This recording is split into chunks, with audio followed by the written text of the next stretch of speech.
우리 교회가 속해 있는 교단이 대한예수교 장로회 고신입니다. 고신.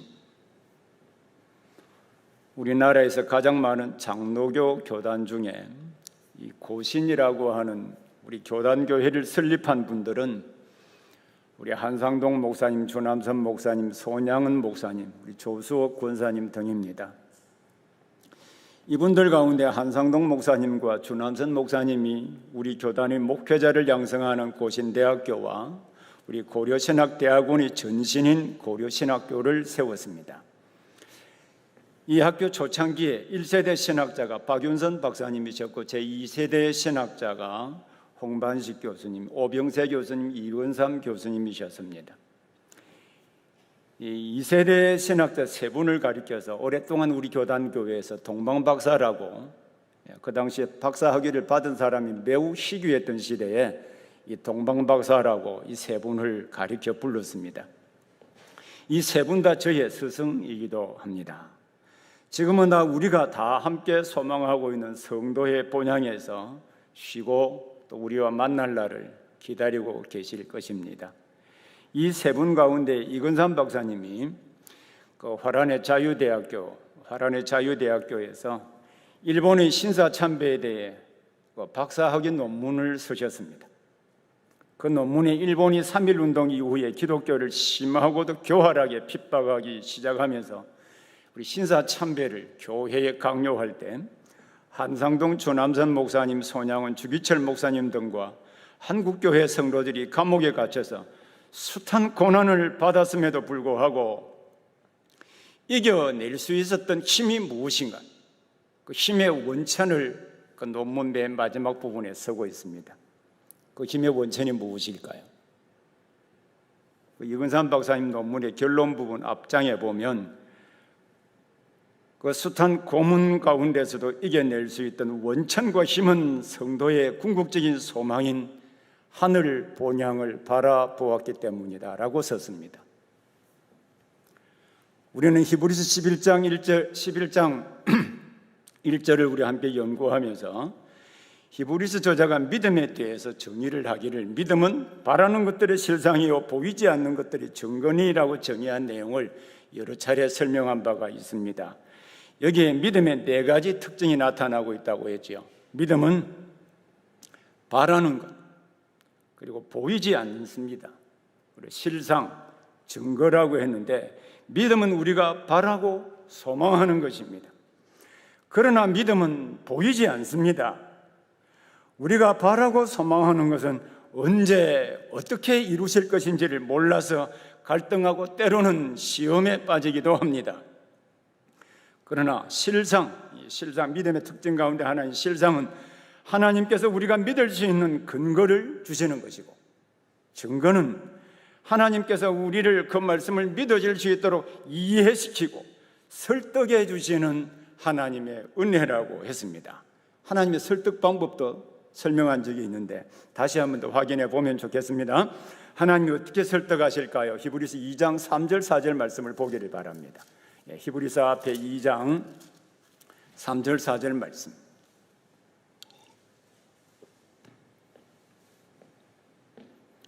우리 다 같이 함께 2장 3절 4절 읽겠습니다.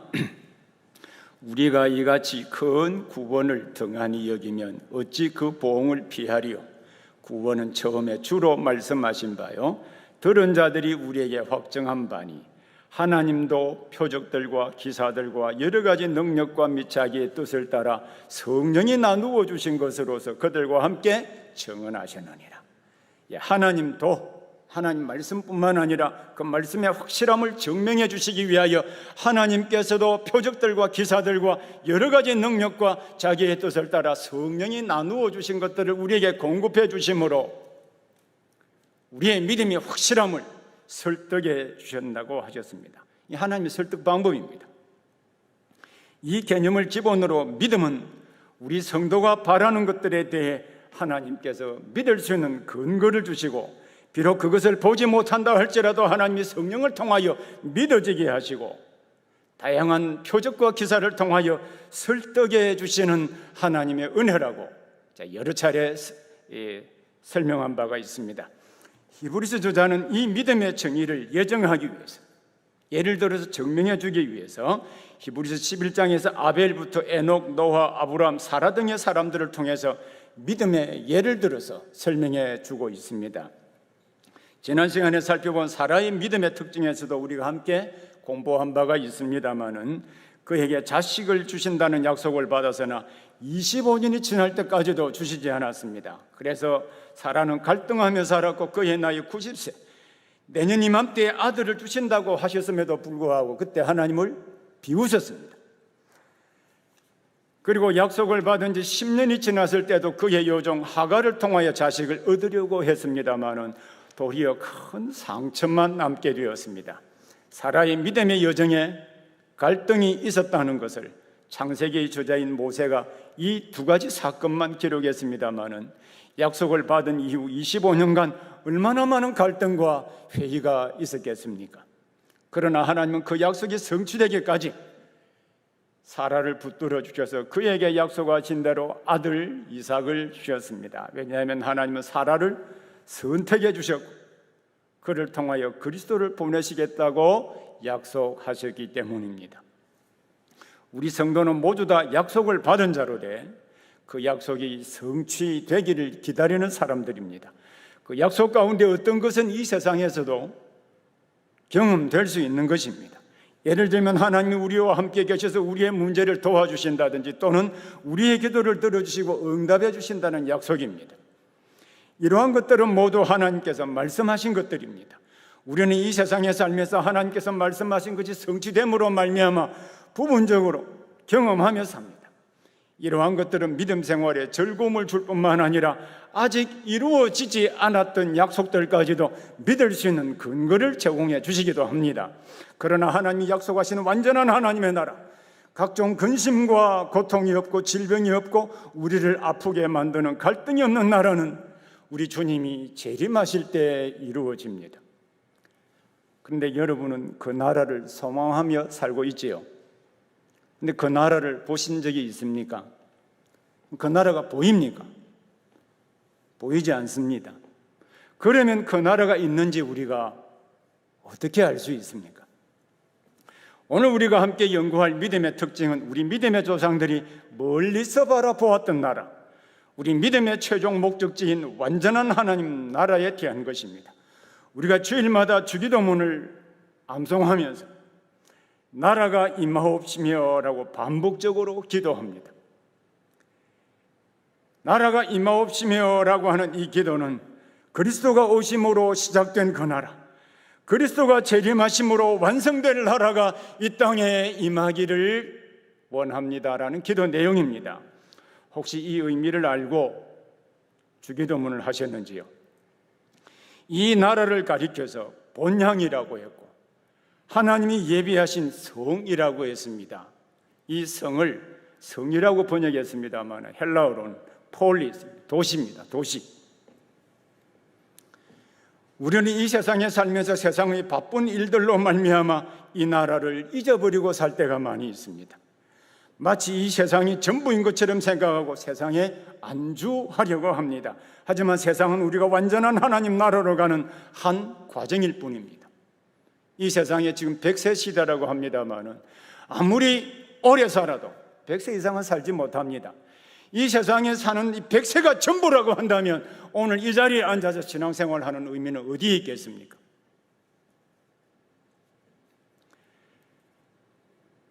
우리가 신앙생활을 하는 것은 이 땅에 사는 것도 중요한 의미가 있겠습니다만 우리가 영원한 하나님의 나라에 살기 위해서입니다.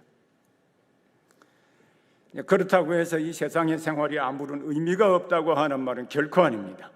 우리가 이 세상에서 어떻게 살았느냐 하는 문제가 그 완전한 하나님의 나라를 들어가느냐 들어가지 못하느냐 하는 문제를 결정하기 때문입니다. 오늘 설교의 주제는 우리 믿음의 조상들이 본향을 바라보며 사는 일이 때로는 나그네와 같은 삶이기는 해도 우리 믿음의 조상들과 함께 하셨던 그 하나님께서 우리의 하나님이 되셔서 그 복된 나라에 이르게 하신다는 것입니다. 이 주제를 중심으로 첫 번째로는 바로 우리 믿음의 조상들이 가졌던 믿음의 특징 두 가지가 무엇인지, 믿음의 특징 두 가지를 살펴보겠고요. 두 번째로는 그 믿음의 결과가 무엇인지 함께 살펴보도록 하겠습니다. 자, 우리 첫 번째로는 우리 믿음의 조상들이 가졌던 믿음의 특징 두 가지를 먼저 살펴보겠습니다. 첫 번째 특징은 약속이 성취되지 않았음에도 불구하고 멀리서 보고 환영했다는 것입니다. 두 번째 특징은 나온 바 본향보다 더 나은 본향을 사모했다는 것입니다. 자, 믿음의 조상들이 가졌던 믿음의 두 가지 특징 가운데 첫 번째 특징인 약속이 성취되지 않았음에도 불구하고 멀리서 보고 환영했다고 하는 것이 어떤 의미인지 먼저 살펴보도록 하겠습니다. 히브리서 11장 13절을 우리 다시 보겠습니다. 이 사람들은 다 믿음을 따라 죽었으며 약속을 받지 못하여서되 그것들을 멀리서 보고 환영하며 또 땅에서는 외국인과 나그네임을 증언하였으니 했습니다. 여기에 이 사람들은 누구를 말하는 것일까요? 어떤 학자들은 히브리서 저자가 앞에서 언급한 아벨, 에녹, 노아를 포함하여서 아브라함, 사라, 이삭, 야곱이라고 보았습니다. 하지만 이 앞에 있는 사람들 가운데 에녹은 죽음을 보지 않고 올라갔습니다. 그러면 이 본문에서 이 사람들은 다 믿음을 따라 죽었으며 라고 하는 이 말씀과 비교해 본다면 조화가 될 수가 없습니다. 이 사람들이 누구를 말하는지 알려주는 가장 중요한 증거는 히브리서 11장 8절부터 19절까지가 바로 아브라함과 관련된 기록이라는 것입니다.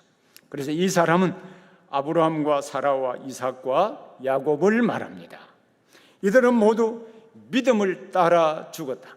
믿음을 따라 죽었다라고 하였습니다. 이 본문에서 믿음을 따라라고 하는 말은요, 믿음의 법칙, 카타피스티니, 카타라고 하는 말은 표준을 의미하는 것이거든요.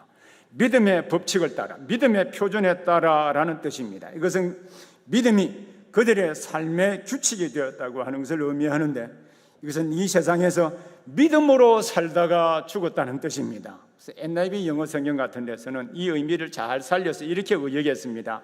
이 사람들은 죽을 때에도 여전히 믿음으로 살고 있었다. 죽을 때도 여전히 믿음으로 살고 있었다라고 번역했습니다.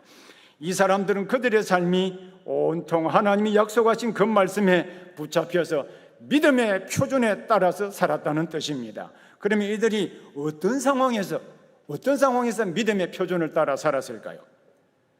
이 본문은 설명하기를 약속을 받지 못하였으되 그것들을 멀리서 보고 환영하며 라고 했습니다. 여기에 약속을 받지 못하였으되라는 말은 밑줄을 딱 그어서 표시를 해놓기를 바랍니다.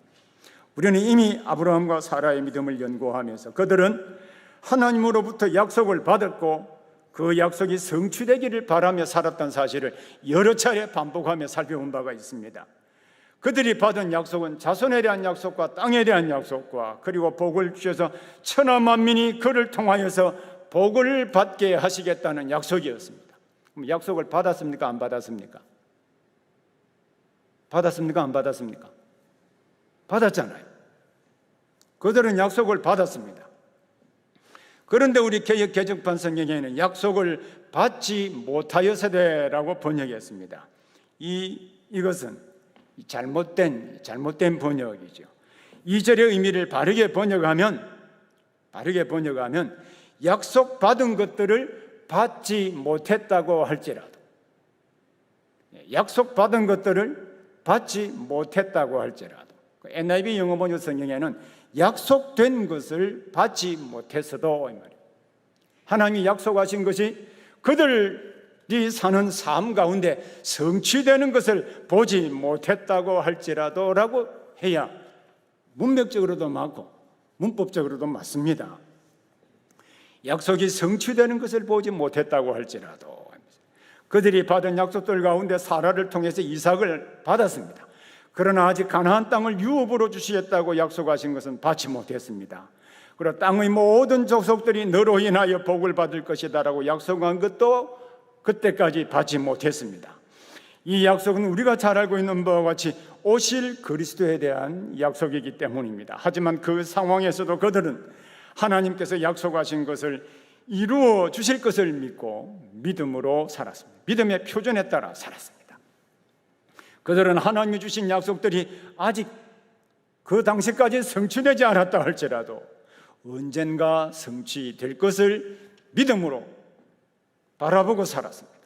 그들이 약속이 성취되지 않았음에도 불구하고 성취될 것을 믿었다는 증거는 무엇일까요? 그들은 약속이 아직 성취되지 않았다고 할지라도 멀리서 보고 환영했다는 것입니다. 이게 멀리서라고 하는 말은 거리적으로 멀다라는 개념이 아니고요, 시간적으로 멀다는 뜻입니다. 하나님께서 약속하신 것을 어떻게 이루실 것인지 완전하게 이해한 것은 아니었습니다마는 그것이 미래의 어느 시점에 이루어지게 될 것을 믿었다는 뜻입니다.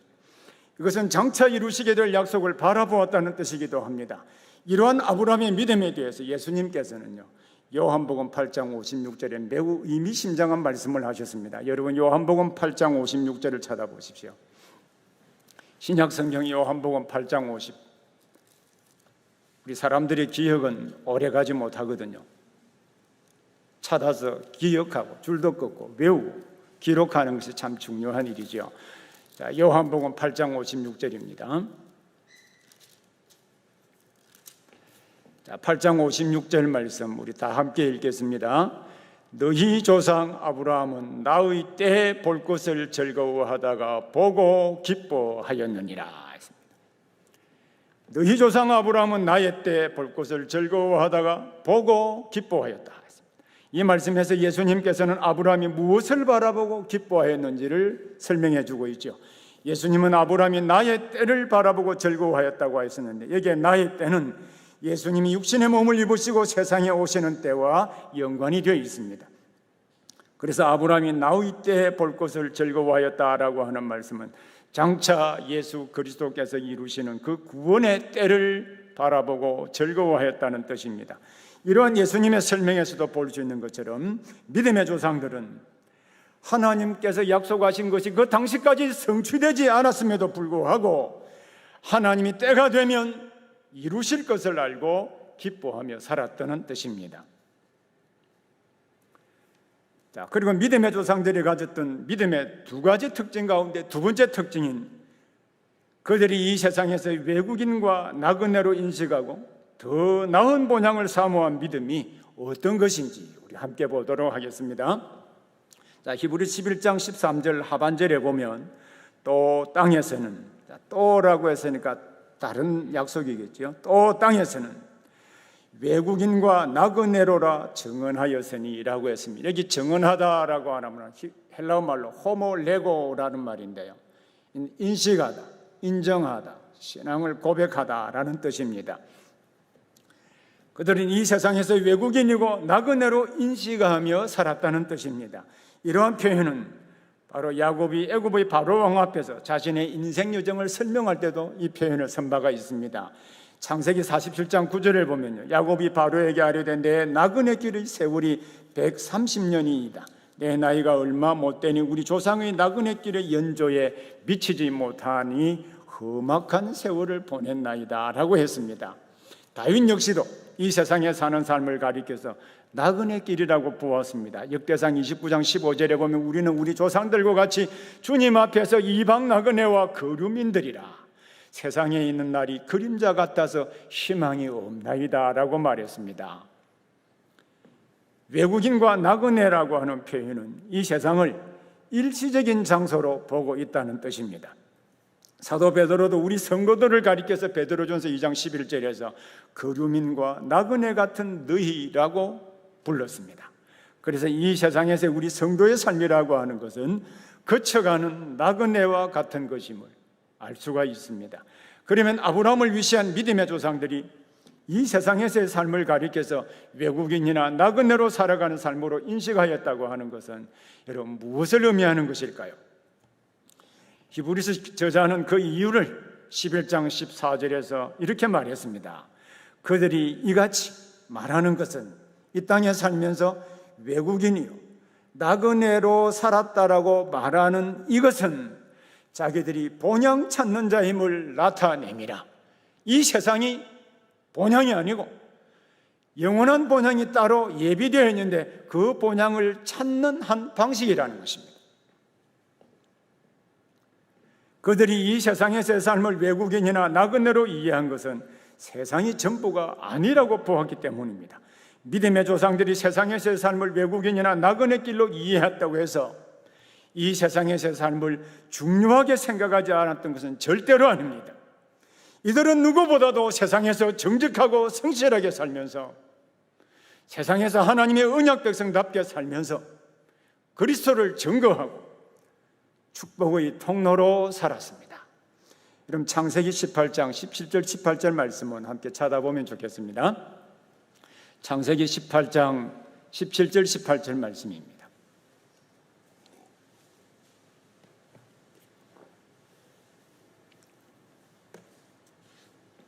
자, 창세기 18장 17절 18절 말씀 우리 함께 읽겠습니다. 여호와께서 이르시되 내가 하려는 것을 아브라함에게 숨기겠느냐? 아브라함은 강대한 나라가 되고 천하 만민은 그로 말미암아 복을 받게 될 것이 아니냐. 자, 여호와께서 소돔과 고모라를 멸하시려고 작정하셨습니다. 이것을 아브라함에게 숨길 수 있겠느냐? 숨기지 않겠다는 뜻이죠. 왜냐하면 아브라함은 강대한 나라가 되고 천하 만민은 그로 말미암아 복을 받게 될 것이 아니냐. 천하 만민이 그를 통하여 구원을 얻고 복을 받게 되고 새로운 사회를 건설하게 될 것이라는 뜻입니다. 하나님이 말씀하신 대로 아브라함은 하나님이 소돔과 고모라를 심판하실 계획을 말해주자 그 성을 위해서 간절하게 기도한 바가 있습니다. 하나님이 그 성을 벌하실 때 이 아브라함의 기도를 들으시고 롯과 그의 딸들을 구원해 내셨습니다. 자, 이러한 점들을 볼 때 세상에서 그들이 외국인과 나그네로 살았다는 것은 세상에서 주인의식도 없고 책임의식도 없이 살았다는 것을 말하는 것이 결코 아니라는 것을 이해할 필요가 있습니다. 그들이 세상에서 외국인과 나그네로 살았다라고 하는 것은 세상적인 가치와 세상에서의 삶이 전부가 아니라 언젠가 본향으로 돌아갈 것을 늘 염두에 두며 살았다는 뜻입니다. 그러면 그들이 나온 바 본향보다 더 나은 바 본향을 하늘에 있는 것이다, 하늘에 있는 것이다 라고 했는데 그 의미는 무엇일까요? 히브리서 11장 15절 16절에서 그들이 멀리서 보고 기뻐한 본향이 무엇인지 좀 더 구체적으로 설명합니다. 그들이 나온 바 본향을 생각하였더라면 돌아갈 기회가 있었으리니와 그들이 이제는 더 나은 본향을 사모하니 곧 하늘에 있는 것이라. 이러므로 하나님이 그들의 하나님이라 일컬음 받으심을 부끄러워하지 아니하시고 그들을 위하여 한 성을 예비하셨느니라. 자, 여기서 그들이 사모한 본향이 어떤 곳인지를 보여주기 위해서 반대적인 의미를 먼저 설명하고 있습니다. 그 반대적인 개념이 무엇입니까? 그들이 나온 바 본향을 생각하였더라면 돌아갈 기회가 있었을 것이라고 했습니다. 그들이 나온 바 본향은 어디입니까? 그들이 나온 바 본향은 그들이 하나님으로부터 부르심을 받았던 갈대아 우르 땅을 말합니다. 사실 당시의 문화적인 상황으로 볼 때 가나안 땅은 그들이 원래 살았던 갈대아 우르보다도 훨씬 더 낙후되고 못한 땅이었습니다. 우리가 성경의 외적인 자료를 통해서도 알고 있는 바와 같이 갈대아 우르는 당시 문명의 발상지 가운데 하나였던 메소포타미아였습니다. 그것도 유프라테스 강과 티그리스 강이 합쳐지는 곳에서 멀리 떨어져 있지 않는 그 당시 메소포타미아 지역에서 가장 발달된 문화를 구현해 내었던 곳이 갈대아 우르입니다. 만약에 이들이 바라보았던 본향이 이 갈대아 우르였다면 얼마든지 돌아갈 기회가 있었습니다. 아브라함이 부르심으로부터 야곱이 죽을 때까지 기간이 거의 200년입니다. 이 기간 동안 그들이 돌아가려고 했다면 얼마든지 돌아갈 기회가 있었습니다. 그래서 이들이 돌아가기를 원했던 본향은 원래의 갈대아 우르가 아니라, 그들이 원래 부름을 받았던 갈대아 우르가 아니라 다른 세계인 것을 알 수 있습니다. 그들이 원래 살았던 갈대아 우르보다도 더 나은 본향을 사모했는데 곧 하늘에 있는 것이라고 했습니다. 이는 바로 오실 그리스도 안에 이루실 그 완전한 하나님의 나라를 사모했다는 뜻입니다. 이것이 아브라함과 사라와 이삭과 야곱의 본향이고 이 자리에 앉아있는 우리 모든 성도들의 본향이기도 합니다. 두 번째로 우리 믿음의 조상들이 이 믿음에 대해 하나님은 그들에게 어떤 믿음의 결과를 주셨는지, 하나님은 어떤 믿음의 결과를 주셨는지를 함께 살펴보겠습니다. 하나님은 약속이 성취되지 않았음에도 불구하고 성취될 줄을 믿었을 뿐만 아니라 땅에서 이방인과 나그네로 살면서 하늘 본향을 사모하는 믿음을 가진 조상들에게 하나님은 어떤 결과를 주셨을까요? 11장 6절을 한번 다시 보기를 바랍니다. 그들이 이제는 더 나은 본향을 사모하니 곧 하늘에 있는 것이라. 이러므로 하나님이 그들의 하나님이라 일컬음 받으심을 부끄러워하지 아니하시고 그들을 위하여 한 성을 예비하셨느니라. 여기에 이러므로 하나님은 하셨죠. 이게 이러므로라고 하는 말씀을 주목해 볼 필요가 있습니다. 이러므로 헬라어 말로 디오라는 말인데요, 논리적 추론이 결과를 지적하는 접속사이기도 합니다.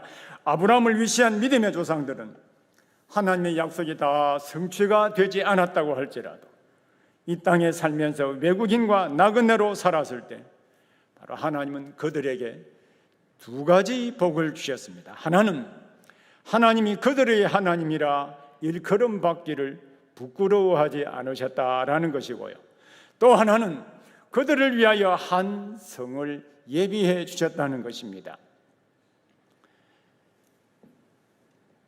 자, 첫 번째 복인 하나님이 그들의 하나님이 되신다는 말이 함의하고 있는 것은 무엇일까요? 구약 성경에 그들의 하나님이 되리라 라고 하는 표현이 처음 나오는 것은 아브라함과 하나님이 언약을 맺을 때, 창세기 17장 8절에 보면 하나님이 아브라함과 언약을 맺었을 때 내가 너와 내 후손에게 내가 그리워하는 이 땅 곧 가나안 땅을 주어 영원한 기업이 되게 하고 나는 그들의 하나님이 되리라. 언약을 맺으시고 기업을 주실 뿐만 아니라 나는 그들의 하나님이 되리라고 하셨습니다. 그리고 그들의 하나님이 되신다고 하는 것이 어떤 의미가 있는지를 보여주는 내용이 성경에 많이 있습니다만은 그 중에 출애굽기 29장 45절 46절 말씀 한번 찾아보기를 바랍니다. 출애굽기 29장 45절 46절입니다.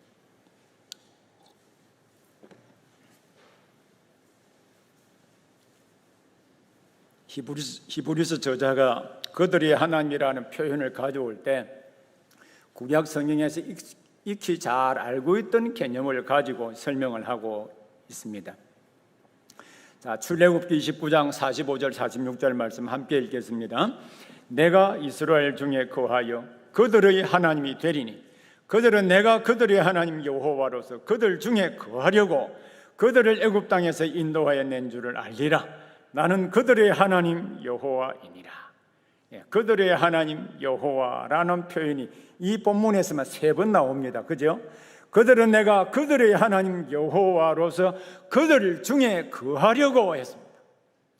하나님이 그들의 하나님 되신다는 말은 그들 가운데 거하면서 그들과 교제하며 그들을 통하여 하나님의 작정과 계획을 이루어 가시기 위해서라는 뜻입니다.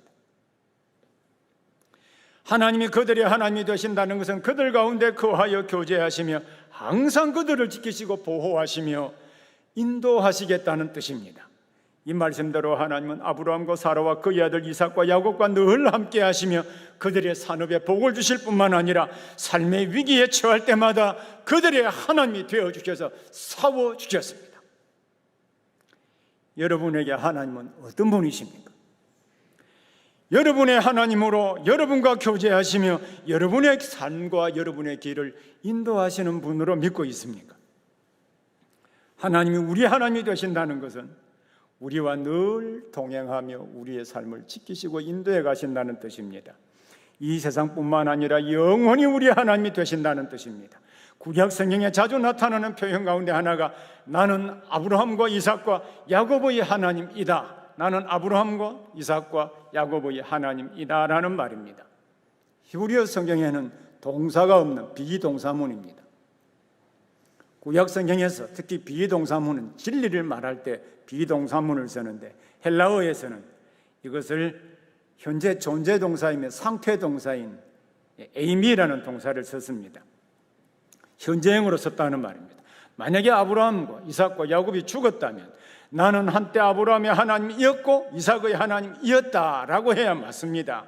하나님이 우리 하나님이 되신다는 것은 이 세상에서만 우리의 하나님 되시는 것이 아니라 영원토록 우리의 하나님이 되시고 그 나라에 들어가서도 우리의 하나님이 되셔서 우리와 교제하시고 영원히 함께 사신다는 뜻입니다. 그리고 믿음의 조상들은 하나님의 약속이 다 성취되지 않았다 할지라도 이 땅에 살면서 외국인과 나그네로 살았을 때 하나님은 그들에게 주신 두 번째 복은 하나님이 그들을 위하여 한 성을 예비해 주셨다는 것입니다. 이 성은 완전한 하나님의 나라입니다. 새 예루살렘이라고 말하기도 합니다. 세상에 속한 나라가 아니라 하늘에 있는 나라가 아브라함과 사라와 이삭과 야곱의 본향이요 우리 모든 성도들의 본향이기도 합니다. 이것이 우리 성도가 항상 바라보아야 할 믿음의 목적지입니다. 믿음의 조상 아브라함과 사라와 이삭과 야곱이 멀리서 바라보고 환영한 것은 바로 이 나라입니다. 이 나라는 어떤 곳일까요? 영원토록 하나님과 교제하며 사는 곳입니다. 이 나라가 얼마나 좋은 곳인지 요한계시록 20장 21장에 자세히 묘사하고 있습니다만 요한계시록 21장 우리 3절 4절 말씀 함께 보겠습니다. 요한계시록 21장 3절 4절입니다.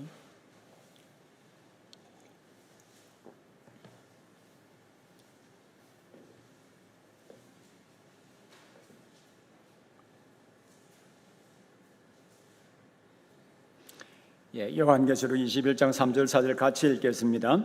내가 들으니 보좌에서 큰 음성이 나서 이르되 보라 하나님의 장막이 사람들과 함께 있으매 하나님이 그들과 함께 계시리니 그들은 하나님의 백성이 되고 하나님은 친히 그들과 함께 계셔서 모든 눈물을 그 눈에서 닦아주시니 다시는 사망이 없고 애통하는 것이나 곡하는 것이나 아픈 것이 다 짓지 아니하리니 처음 것들이 다 지나갔음이로라. 이것이 우리가 가지고 있는 믿음의 최종적인 목적지입니다. 믿음으로 우리가 들어가게 될 나라는 하나님과 완전한 교제를 누리는 실제적인 장소입니다. 이곳에는 하나님과 새로운 관계가 되어 완전하게 교제하게 됨으로 말미암아 눈물도 없고 죽음도 없고 슬프게 우는 것도 없고 아픈 것도 없고 고통도 없는 곳입니다. 우리 믿음의 조상들은 이 세상에 살면서 이 나라를 꿈꾸며 이 나라를 바라보고 살았습니다. 이곳이 바로 우리가 돌아가게 될 본향입니다. 이 카나다의 토론토에 있는 피플스 교회 목사님이시기도 하고 우리에게 잘 알려진 구령의 열정이라는 책을 쓰신 오스왈드 스미스 목사님이 그 이전에 쓴 책이 나의 가장 사랑하는 나라라는 책입니다. 나의 가장 사랑하는 나라는 책 앞에 보면 이런 말이 있습니다. 요한계시록 21장 3절 4절의 말씀을 풀어서 적용을 이렇게 했습니다. 이 세상에 미국과 같이 어떠한 기후나 경치도 원하는 대로 택하여 살 수 있고 모든 것이 풍족하여 걱정이라고는 조금도 없는 것처럼 보이는 나라가 몇 곳이 있습니다. 유럽과 다른 대륙에 살고 있는 사람들 중에서 수천 수만이 이 대륙에 가서 살기를 원합니다. 그들은 궁핍과 전체주의 정부로부터의 자유를 갈망하고 있습니다. 그러나 이 세상에는 우리 가운데 누구라도 그곳에서 영원히 살고 싶은 나라는 없습니다. 비록 우리 눈에 좋게 보이는 나라라고 할지라도 그곳에도 죄가 있고 불법과 범죄와 술취함과 방탕과 이기주의가 있기 때문에 언제나 보다 나은 사회를 갈망하고 있습니다. 전쟁과 피 흘림과 가난과 질병과 그리고 죽음 등이 우리에게 슬픔을 가져다 주었습니다. 저는 여러분에게 눈물과 고통이 없는 나라, 병과 아픔과 죽음이 없는 나라에 대해서 말씀드리고 싶습니다. 그곳은 전쟁과 피 흘림이 없는 곳이고 부귀와 비천의 구별이 없는 나라입니다. 우리는 이 세상에 살고 있지만 이 세상이 전부가 아니라 우리의 본향 천국이 있음을 항상 기억해야 합니다. 그러면 오늘날 우리는 어떻게 하면 하나님이 우리의 하나님이 되어주시고 하나님이 예비해 주신 그 한 성에 들어가서 주님과 함께 영원히 교제하며 살 수 있겠습니까? 그것은 아브라함과 이삭과 야곱이 믿음으로 들어갔던 것처럼 우리 역시 믿음으로 살아갈 때 믿음의 표준에 따라서 살아갈 때 이 나라에 들어갈 수 있습니다. 그러면 당시 복음을 믿는다는 이유로 환난과 핍박으로 말미암아 믿음을 저버릴 수도 있는 당시의 성도들에게 자, 히브리 저자가 이 글을 쓸 당시의 성도들에게 이 본향에 대한 말씀은 어떤 위로가 되었을까요? 이런 히브리서 10장, 다시 한번 히브리 10장 32절부터 34절 말씀을 함께 보겠습니다. 히브리서 10장 32절부터 34절입니다. 당시 성도들의 삶입니다. 전날에 너희가 빛을 받은 후에, 즉 복음을 받은 이후에 고난의 큰 싸움을 견디어낸 것을 생각하라. 혹은 비방과 환난으로서 사람에게 구경거리가 되고 혹은 이런 형편에 있는 자들과 사귀는 자가 되었으니 너희가 갇힌 자를 동정하고 너희 소유를 빼앗기는 것도 기쁘게 당한 것은 더 낫고 영구한 소유가 있는 줄 알미라. 감옥에 갇히기도 하고 소유를 빼앗기기도 하는 그 당시의 성도들에게 이 본향에 대한 약속은 어떤 위로가 되었을까요? 그들에게 우리 믿음의 조상들이 사모했던 성도의 본향이 있음을 알고 힘을 얻지 않았을까요? 하지만 오늘날 사람들은 그들이 현재 살고 있는 세상을 더 좋아하며 여기에 집착하며 사는 것처럼 보이기도 합니다. 교회에서도 완전한 하나님 나라에 대한 내용을 설교의 주제가 되지 않은 지 이미 오래되었습니다. 그래서 교회 밖의 사람이나 교회 안의 사람이나 구별됨이 없이 현실적으로 우리는 이 나라를 우리 갈망하지 않고 외국인과 나그네로 살려고 하지 않습니다. 세상의 쾌락에 빠져서 세상에서의 부귀와 명예와 행복을 얻는 것에 그것이 생의 전부인 목표인 것처럼 살고 있습니다.